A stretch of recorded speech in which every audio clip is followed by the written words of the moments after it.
자, 안녕하세요. 선생님입니다. 자, 우리 지난 시간에 공부했던 세계 여러 지역의 의식주 문화에 대해서 좀 더 한 걸음 더 알아보고, 그 다음에 세계 여러 지역의 서로 다른 의식주 문화를 조사해보고, 그런 다른 나라의 문화를 존중하고 하는 태도에 대해서 배워볼게요. 자, 세계 여러 나라의 축제에는 어떤 환경이나 생활 모습이 녹아 있을까요? 라고 했죠. 우리나라에도 마찬가지로 축제 같은 게 있죠. 우리나라는 이제 주로 축제라기보다는 우리나라는 주로 명절이라고 부르죠. 우리나라의 대표적인 명절 1월 1일이 되면 뭐예요? 설날이죠. 그 다음에 우리 가을에는 추석이 있잖아요. 자, 이렇게 다른 나라에도 그 나라만의 축제, 명절 같은 것이 있을 것이다. 마찬가지로 사람은 어떤 환경이나 생활 모습이 녹아 있을까? 자, 우리가 배웠던 여러 가지 그 나라의 위치, 그 다음 여러 가지 기후, 그 다음에 이런 자연 환경에 따라서 인간이 적응하며 살아가기 때문에 그런 생활 모습이 다를 것이다 라고 생각할 수 있겠네요. 자, 첫 번째, 케냐 마사이족의 전사축제. 자, 케냐라는 나라 먼저 생각해보면 우리 아프리카 대륙에 있죠. 그 다음 이 나라 생각해보면 아마 열대 기후지 않을까? 또는 이 지역의 건조 기후까지도 있을 수 있겠죠. 케냐의 마사이족은 과거에 다른 부족과 치른 전투에서 승리했을 때 축제를 열었다. 요즘에는 주로 소년들이 초급 전사 계급인 모란이 되었을 때 축제를 연다. 알아놓으면 되겠죠. 축제 때는 아두무라고 하는 마사이족의 독특한 뜀뛰기 춤을 볼 수 있다. 그러니까 의상도 보면 굉장히 독특하시고 이렇게 뜀뛰기를 하고 있다.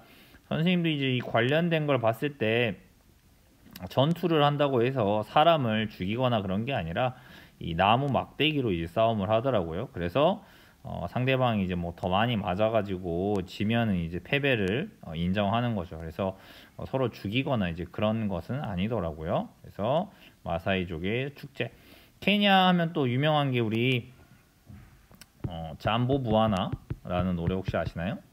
그렇죠? 이 노래가 이제 케냐의 노래이고, 그 다음에 이 케냐 사람들이 굉장히 마라톤에서 굉장히 두각을 나타내고 있는 나라죠. 네, 이 정도 알아두면 될 것 같아요. 그 다음 러시아의 상트페테부르크 백야 축제다. 자, 러시아 하면 우리 굉장히 냉대 또는 한대 기후를 가지고 있는 대표적인 나라죠. 자, 백야라는 게 그럼 무엇일까? 고위도 지방, 그러니까 위도가 높은 지방에서는 여름철 밤에도 해가 지지 않는 백야 현상이라는 게 발생한다. 그러니까 해가 계속 떠 있는 그런 날이 계속된다는 거지. 그래서 이 시기에는 러시아, 노르웨이, 스웨덴 등 많은 나라에서 축제를 연다. 자, 이게 밤이 되었는데도 여전히 해가 지지 않는다. 해가 계속 떠 있다는 얘기죠. 그러니까 밤이 잠자는데도 좀 어렵고 그러겠죠.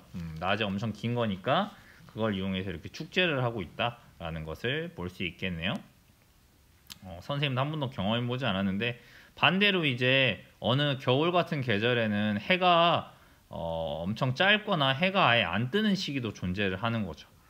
말 그대로 뭐밤 9시가 되는데도 해가 어둡고 오후 2시인데도 해가 떠 있지 않는 그런 밤이 계속되는 기간까지도 존재를 한다라고 생각하시면 되겠어요. 그렇죠? 고위도 지방에서만 나타나는 특징 중에 하나가 됩니다. 알겠죠? 그 다음 프랑스의 망통 레몬 축제. 프랑스 하면 대표적인 온대 기후를 가진 나라죠. 그리고 이 지역은 이렇게 레몬 같은 나무, 이건 레몬은 나무로 레몬 나무에서 수확하는 거거든요. 그래서 우리가 이런 수목 농업이 발달했다.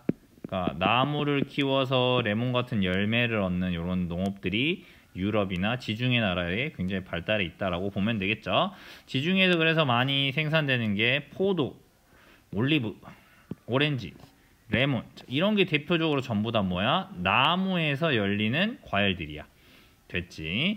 프랑스 남부 도시인 망통에서는 특산물인 레몬을 활용해서 축제를 연다. 축제 기간 동안 망통 곳곳에서는 레몬과 오렌지로 만든 다양한 조형물을 볼 수 있다. 자, 얼마나 많이 생산되면 이걸로 이렇게 조형물도 만들고 축제를 하겠어요. 그쵸? 생산되는 양이 엄청 많다. 레몬 보면 되겠네요. 그 그 다음 오른쪽에 타이의 송크란 축제. 타이, 그치? 타이는 당연히 아시아고, 그쵸? 굉장히 더운 열대 기후를 가진 대표적인 나라죠. 송크라는 새해 첫날을 뜻하는 말이다. 타이에서는 전통적인 새해, 여기는 4월 13일을 새해로 보네요. 해마다 축제를 연다.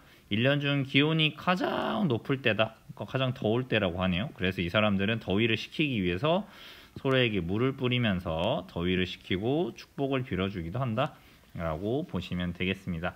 다 외울 게 아니라 이거 너무 많으니까. 그 다음 브라질의 리우 카니발. 브라질 하면 남아메리카죠. 땅이 크기 때문에 뭐 온대 기후도 나타나고 열대 기후도 나타나고 다양한 기후가 나타난다. 네. 리우 카니발의 상징인 삼바, 그치? 브라질 하면 삼바죠. 리우데자네이루에서 시작된 브라질의 전통 문화와 아프리카 문화의 결합이다.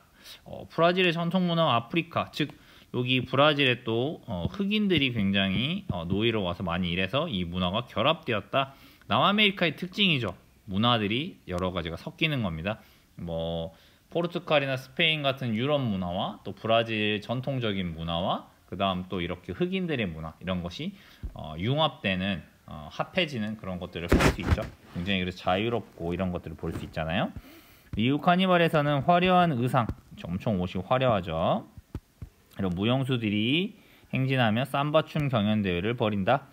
리우 카니발은 너무 뜨거운 태양을 피해서 저녁부터 다음날 아침까지 열린다. 이 축제를 준비하기 위해서 이 옷을 다 직접 만들고요. 굉장히 열정적인 모습들을 볼 수 있더라고요. 그쵸. 자, 그 다음 몽골의 나담 축제. 자, 몽골 아시아죠. 우리 몽골 하면 대표적으로 그런 뭐 건조기후 지역도 있을 것이고, 그쵸? 그런 냉대기후 지역도 있을 것이고, 몽골 초원에서 그래서 주로 살아가잖아요. 몽골 사람들은. 자, 나담 축제. 몽골 전역에서 열리는 축제로 씨름. 우리나라 씨름과 힘겨루기죠. 말타기. 몽골인들 하면 말타기 아니겠어요? 자, 그 다음 말을 타면서 활쏘기. 이런 전통 놀이를 한다. 몽골의 환경, 생활 방식 등과 관계가 있다. 몽골인들은 항상 초원에서 유목 생활을 하죠. 그러니까 이 초원에서 유목 생활, 가축들을 기르기 위해서는 굉장히 말을 잘 타야 되고, 또 싸우기 위해서는 활도 잘 쏘는 거죠. 네, 전통적으로 몽골 유목민들은 자연환경을 성스럽게 여겼다. 나담 축제에서도 매나 말과 같은 동물들을 신성하게 대하고 이 자연환경을 귀중하게 대한다. 자연과 어울려 살아가야 하는 이 몽골인들에게 자연은 굉장히 신성한 것이었다라는 것을 볼 수 있네요. 자, 몽골인들 하면 빼놓을 수 없는 게 이런 말 문화가 되겠습니다. 자, 이렇게 세계 여러 나라 축제에 이렇게 사람들이 환경에 적응하면서 살아가는 다양한 모습들이 있었습니다. 자, 이제 넘겨서 세계 여러 지역의 다른 의식주 문화를 조사해 볼까요? 라고 되어 있습니다. 자, 그러면 오늘의 목표는 세계 여러 지역의 의식주의 문화를 한번 우리가 알아보고, 중요한 건 결국 다양한 문화를 존중하는 태도이다.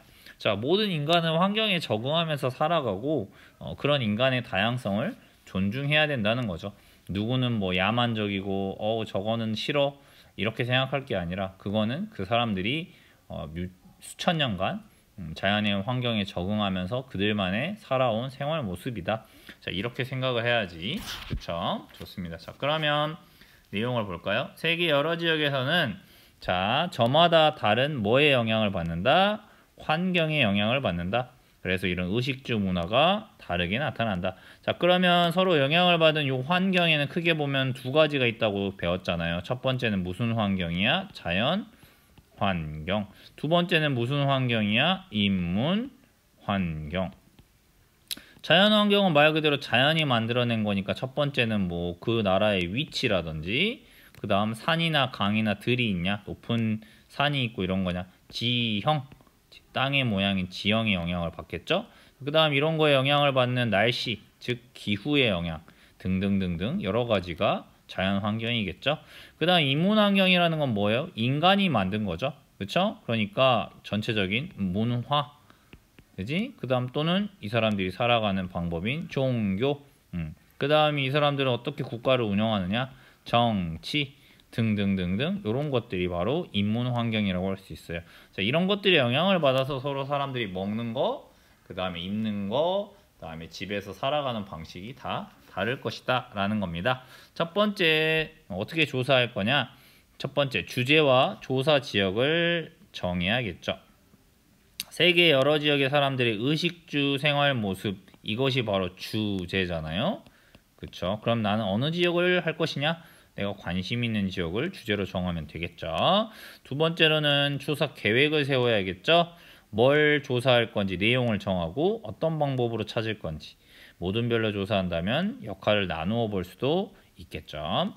자, 자료 조사하기. 계획에 따라서 마찬가지로 지도도 찾아보고 책도 찾아보고 신문기사도 찾아보며 사진, 다양한 자료를 수집한다. 인터넷 검색을 우리가 가장 많이 활용할 것이고 도서관에서 책을 찾아볼 수도 있고 요즘엔 또 유튜브 검색 같은 것도 많이 하겠죠. 다양한 자료들을 찾아보면 되겠네요.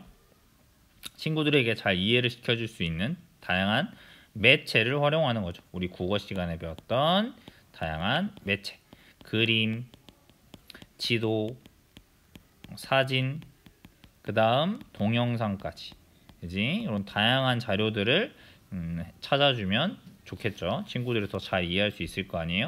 이렇게 내가 다양한 찾은 자료들을 이제는 분석해야지. 자, 모든 걸 다 넣을 수는 없으니까 이 자료들을 분석해서 사람들의 의식주 생활 모습에 무엇이 영향을 주었을까 생각해 본다는 거지. 사람들의 생활 모습에 영향을 주는 요인은 아까 선생님이 설명했던 자연환경과 인문환경이다. 자, 즉 이런 생활 모습이 나타나는 이유가 뭘까? 라는 걸 좀 더 친구들에게 설명을 해주면 좋을 것이다 라는 겁니다. 방금 전에 공부했던 예를 들면, 그렇지? 몽골 지역은 건조기후도 있고 냉대기후도 있고 초원이 나타난다. 그러니까 이 사람들은 유목 생활을 할 것이다. 유목 생활을 하다 보니까 가축을 기르고 가축을 이동시키려고 하면 결국 이 사람들한테는 필수적으로 말타기나 활쏘기 같은 이 말을 활용한 것이 굉장히 필요했을 것이다 라고 설명해 주는 거죠. 그 다음에 유목 생활은 계속 이사를 하거나 이런 거기 때문에 이 사람들이 살아가는 집이 바로 이동식 집인 뭐예요? 게르라고 하는 조립식 형태의 집으로 살아간다. 이렇게 설명을 해주면 친구들에게 훨씬 잘 이해가 갈 거다라는 것입니다. 마지막으로 결과를 정리. 조사한 지역들의 사람들의 생활 모습의 특징, 배경 등을 정리해서 다양한 방법으로 정리해서 발표한다. 아까 선생님이 말했던 매체를 활용하면 된다라는 것이 나와 있네요. 자, 오른쪽에 사람들의 생활 모습에서 특색이 있는 사례를 찾아 조사해보고 환경이 생활 모습에 어떤 영향을 끼치는가, 특색이 있는 걸 좀 소개해야 친구들의 관심이나 흥미를 끌 수 있겠죠. 자, 그래서 오른쪽에 계획서. 자, 조사할 주제와 지역을 정했다면 이제 구체적인 계획을 세워볼까? 자, 계획서를 작성하여 활용하면 필요한 내용을 빠짐없이 조사할 수 있어. 자, 주제 예시를 볼게요. 이집트에서는 왜 흙집을 지을까? 이건 의식주 중에 주와 관련된 거죠. 조사할 내용, 이집트의 자연환경, 지형과 기후. 그러면 우리 알고 있잖아요. 사막 같은 지형이 나타나고 기후는 건조한 기후야. 그렇지? 그에 맞춰서 사람들은 어떤 생활 모습으로 살아가는지, 흙집은 무슨 재료로 만드는지. 흙집은 당연히 사막하고 건조하니까 굉장히 뜨거운 햇볕을 막아야 될 거고, 그 다음에 모래바람이 굉장히 세게 불어오겠죠, 사막에서. 그러니까 이 흙집을 지었다라는 걸 생각해 볼 수 있죠. 그렇죠? 그러니까 이게 자연환경과 흙집의 관련성, 이걸 설명해 주거나 조사하면 되겠죠. 책을 찾아보거나 인터넷 검색을 하고 결국 이렇게 모둠의 역할도 구분해서 해볼 수 있다라는 걸 생각해 볼 수 있겠네요. 그 다음 넘겨서 보고서를 한번 보면서 이 사람들은 어떻게 살아가는지 한번 볼까요? 이 친구들이 만들었는지. 강한 햇볕을 막아주는 사막의 흙집. 자, 이렇게 조사 주제를 바탕으로 해서 친구들이 제목을 만들어 주었네요. 이집트의 자연 환경. 이 자연 환경이 첫 번째로 나와야겠죠? 바로 건조기후 지역이다. 낮에는 덥고 햇볕이 매우 강하다. 그치? 그 다음 또 하나, 낮과 밤의 기온차가 크다. 그치? 우리 이렇게 생각할 수 있고, 또 지형은 넓은 사막이 펼쳐져 있다. 자, 결국 이 환경에 적응하는 사람들의 생활 모습은 낮에는 강한 햇볕으로부터 몸을 보호하며 살아간다. 또는 오아시스나 강 주변에서 농사를 짓기도 한다. 그러니까 우리 이 사람들이 어때요? 굉장히 긴 옷을 입죠. 온몸을 감싸는 긴 옷을 입어서 햇볕으로부터 몸을 보호하며 살아갔죠. 그 다음에 오아시스나 강주면에서 농사를 짓기도 한다. 그렇지. 그래서 우리 대추야자와 같은 것들을 재배한다. 그래서 이런 것들도 같이 설명해 주면 좋겠죠. 근데 일단 집이 더 기본 주제니까 흙집 사진 자료를 보여주면 친구들한테 당연히 훨씬 이해가 가고 그러겠죠. 여기 사진 자료가 필수겠죠. 흙으로 지었고 지붕이 평평하다. 비가 많이 안 오니까 천장이 지붕의 형태가 있을 필요가 별로 없을 것 같네요. 그쵸? 자, 벽이 두껍고 창문이 작다. 바로 햇볕도 막아야 되고, 창문은 왜 작게 해? 모래가 들어오니까 창문을 작게 만들었을 것이다. 그 다음 집과 집을 굉장히 이 사람들은 가까이 붙여서 짓는 걸 볼 수 있네요. 아무래도 서로 모여 있으면 바람이나 이런 걸 옆집이 막아주기도 하니까 그런 이유가 아닐까라는 선생님의 생각이 드네요. 자연환경과 흙집의 관련성. 자, 결국 흙으로 지은 이유는 사막이다 보니까 돌이나 이런 게 별로 없다. 나무도 없고. 그래서 사막에서 구하기 쉬운 재료로 지었다. 비가 거의 내리지 않으므로, 그치, 흙으로 집을 지어도 무너질 우려가 없다. 그 다음 비가 안 오니까 지붕을 경사지게 할 필요가 없다. 지붕을 경사지게 하는 건 무슨 목적이야? 비가 이렇게 내리면 비가 다 이렇게 안으로 스며들지 않고 밖으로 흘러내리게 하는 목적인 거지. 집이라는 게 지붕을 만드는 이유는. 그 다음에 눈이 내리면 마찬가지로 옆으로 이렇게 흘러내리게 하는 목적인 거야. 강한 햇볕을 막으려고 벽은 두껍게, 창문은 작게 만들었다. 좁은 골목길이 생기도록 집을 서로 가까이 붙여서 짓는다. 골목길에 그늘이 생겼대. 그래서 햇볕을 피해 다니기가 좋대. 여기 아까 선생님이 말했던 이유가 나와 있네요. 흙집은 사막 지역에서 구하기 쉬운 재료로 강한 햇볕을 막으려고 지었다. 흙집은 사막 지역 사람에게는 적합한 형태다. 가옥의 형태, 집의 형태는 자연환경의 영향을 많이 받는다. 결국 이 사람들이 이렇게 흙집을 짓고 살아가는 문화의 다양성을 존중하는 태도를 기를 필요가 있을 것이다 라는 거죠. 좋습니다. 자, 그럼 두 번째로는 이렇게 자연환경이 아니라 이번엔 인문환경에 영향을 받은 모습도 한번 볼까요? 자, 종교가 대표적인 무슨 환경이다? 인간이 만든 환경인 인문환경. 한번 봅시다. 인도에서의 식생활. 자, 인도의 사람들이 먹는 거요. 인도 사람들이 믿는 종교가 바로 이 힌두교다. 자, 이거는 꼭 알아둬야 돼요. 인도인들의 종교, 힌두교를 많이 믿는다. 자, 힌두교에서는 소를 신성한 동물로 여겨서 힌두교를 믿는 사람들은 소를 죽이거나 먹을 수가 없다. 그러니까 인도 여행 가면 이렇게 길거리에 소가 자유롭게 돌아다니는 거예요. 소를 신성한 동물로 보니까 죽이거나 먹지 않는다. 그렇기 때문에 인도 사람들은 대부분 소고기를 먹지 않는다. 그래서 옛날에 인도 선수들이 올림픽 대회에 참가한 거야. 근데 올림픽 대회에 참가해가지고 인도에서 다른 나라로 갔잖아요. 그래서 미국 같은데 올림픽 가가지고 햄버거가 너무 먹고 싶은 거야. 어떤 맛인지. 왜 햄버거 전 세계적으로 유명하잖아. 뭐 맥도날드나 뭐 KFC나. KFC는 닭고기라 먹어도 되겠구나. 그래서 맥도날드나 버거킹 같은 소고기 버거가 제일 유명하잖아요. 그래서 인도 선수들이 몰래 그 소고기로 된 햄버거를 사 먹은 거예요. 근데 그게 인도에 걸린 거야. 그래가지고 그 선수들 올림픽에서 못 뛰고 자기 원래 인도 나라로 돌아가라면서 추방당했어요. 그 정도로 인도는 소고기를 먹지 않는다. 우리로서는 좀 이해하기 어려울 수 있지만 이거는 아까 말한 것처럼 그 나라의 종교가 있고 그 나라 문화의 다양성이다. 이렇게 생각을 해야 되는 거겠어요. 그렇죠? 예를 들면 먹는 것 때문에 우리나라도 전 세계에서 많은 비난을 받고 욕을 먹었던 적이 있어요. 그 대표적인 게 우리나라 사람들이 먹는 음식 중에 하나가 뭐예요? 개고기입니다. 개고기. 생각해보세요. 우리나라는 모든 사람이 먹었다는 얘기는 아니고요. 어쨌든 우리나라 사람들도 개고기를 먹었다. 그러면 이제 선생님이 생각을 해보면 우리나라 사람은 왜 개고기를 먹었겠느냐 생각을 해보면 당연히 소, 돼지 먹고 싶지. 또는 닭을 먹고 싶지 옛날에. 근데 옛날에는 이게 가격이 어때요? 굉장히 비쌀 수밖에 없어요. 그러니까 평범한 사람들은 먹기가 어려운 거죠. 그렇기 때문에 어떻게 보면은 단백질을 섭취를 해야죠. 고기를 먹어서 단백질은 섭취를 해야 되는데 가난한 사람들이 가장 구하기 쉬운 아마 고기는 아마 이 개고기였을 거다. 개가 어떻게 보면 굉장히 잡식성이고 생명력도 강하고 새끼도 많이 낳고 뭐 한 6개월 되면 굉장히 빠르게 자라거든요.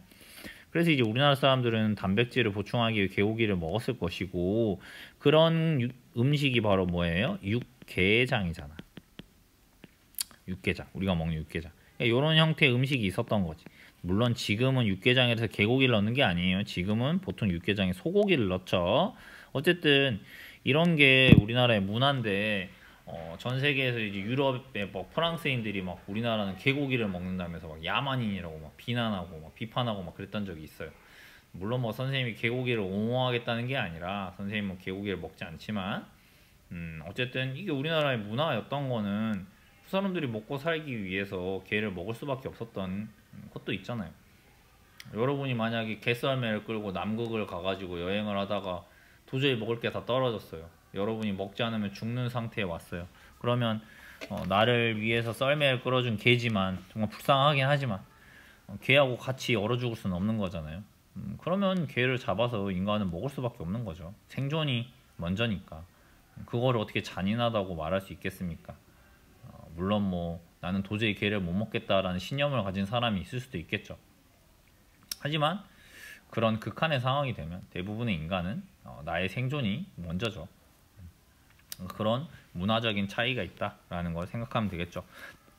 또 인도의 전통 의상이 사리라고 부르는 겁니다. 사리는 한 장의 긴 천으로 이렇게 옷을 입는다. 천을 두르는 방법에 따라 다양하게 입는데, 힌두교라는 종교에서는 옷감을 자르고 바느질하는 것을 바람직하지 않게 여긴다. 그래서 이렇게 한 장의 천으로 만든 옷으로 이렇게 칭칭 감아서 입는다. 이것도 마찬가지로 환경의 영향이 아니라 그냥 인문 환경인 종교의 영향을 받은 것이다. 자, 인도에서는 이렇게 힌두교의 영향을 받은 생활 모습이 나타난다. 즉 종교라는 건 이렇게 사람들의 의식주 문화에도 많은 영향을 주게 된다. 알겠죠? 세계 여러 지역 사람들의 생활 모습은 각 지역 환경의 영향을 받아 형성되었다. 지역마다 서로 다른 생활 모습이 나타납니다. 우리는 세계의 여러 지역 사람들의 다양한 생활 모습을 이해하고 존중하는 태도를 반드시 길러야 할 것이다 라는 걸 볼 수 있습니다. 자, 넘겨서 활동, 세계 여러 지역의 다양한 문화를 존중해 봅시다. 다음 사례를 살펴보고 우리와 다른 문화를 대하는 바람직한 태도가 무엇인지 이야기해 봅시다. 아랍에미리트의 자흐라 라리는 이슬람교를 믿는 지역이다. 마찬가지로 이거는 인문, 환경, 그 중에서도 종교의 영향이겠죠.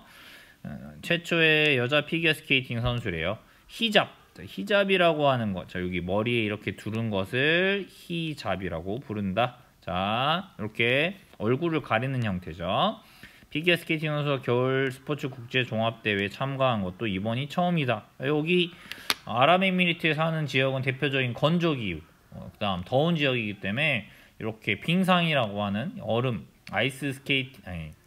피겨스케이팅 같은 걸 접할 기회가 거의 없었겠죠. 근데 지금은 이제 이런 사우디나 뭐 아랍에미리트 오일머니를 바탕으로 이런 빙상장이 생긴 거죠.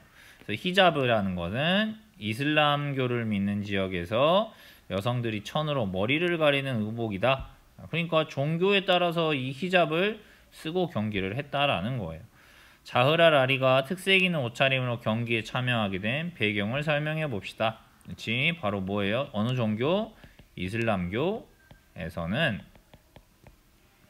여성이 머리를 천으로 가리는 뭘 착용해야 한다? 히잡을 착용해야 한다. 이게 바로 그 종교의 영향을 받은 그 지역의 문화라는 거죠. 그렇죠? 세계 여러 지역의 생활 모습 가운데서 특색 있는 사례를 더 찾아서 이야기해 봅시다. 자, 여러분이 알고 있는 전 세계 사람들의 생활 모습 중에서 특이한 나라, 특색이 있던 나라와 생활 모습에 대해서 여러분이 기억나는 게 있다면 한번 적어보고, 모르겠다면 인터넷을 찾아보면 굉장히 많이 있을 거예요. 자, 서로 다른 문화를 대하는 바람직한 태도에 대해서 이야기해 봅시다 라고 되어 있죠. 결국 우리는 다른 나라 사람들의, 다른 지역 나라 사람들의 생활 모습을 첫 번째로는 이해하고, 그치? 왜 그런지 그 사람들을 이해하고 그 다음에 존중하는 태도를 가져야겠죠. 자, 빈칸에 알맞은 말을 써봅시다. 세계 여러 지역 사람들이 의식주 문화는 그 사람들이 살아가는 자연 환경과 인간이 살아가면서 만든 문화인 인문 환경에 영향을 받습니다. 우리는 세계 여러 지역 사람들의 다양한 생활 모습을 이해하고 존중하는 태도를 길러야 합니다. 이렇게 하면 되겠죠. 이번 시간의 암호는 이슬람교를 믿는 사람들, 여성들이 머리를 천으로 가리는 그런 것을 입고 외출을 하거나 운동 경기에 참여해야 된다라는 것, 바로 그것을 뭐라고 부른다? 히잡이라고 부른다. 자, 이걸 반드시 이해하고, 자, 히잡을 쓰고 있으면 저 사람은 이슬람교를 믿는 사람이구나 라고 우리가 이해하고 존중을 하면 되겠죠. 알겠습니까?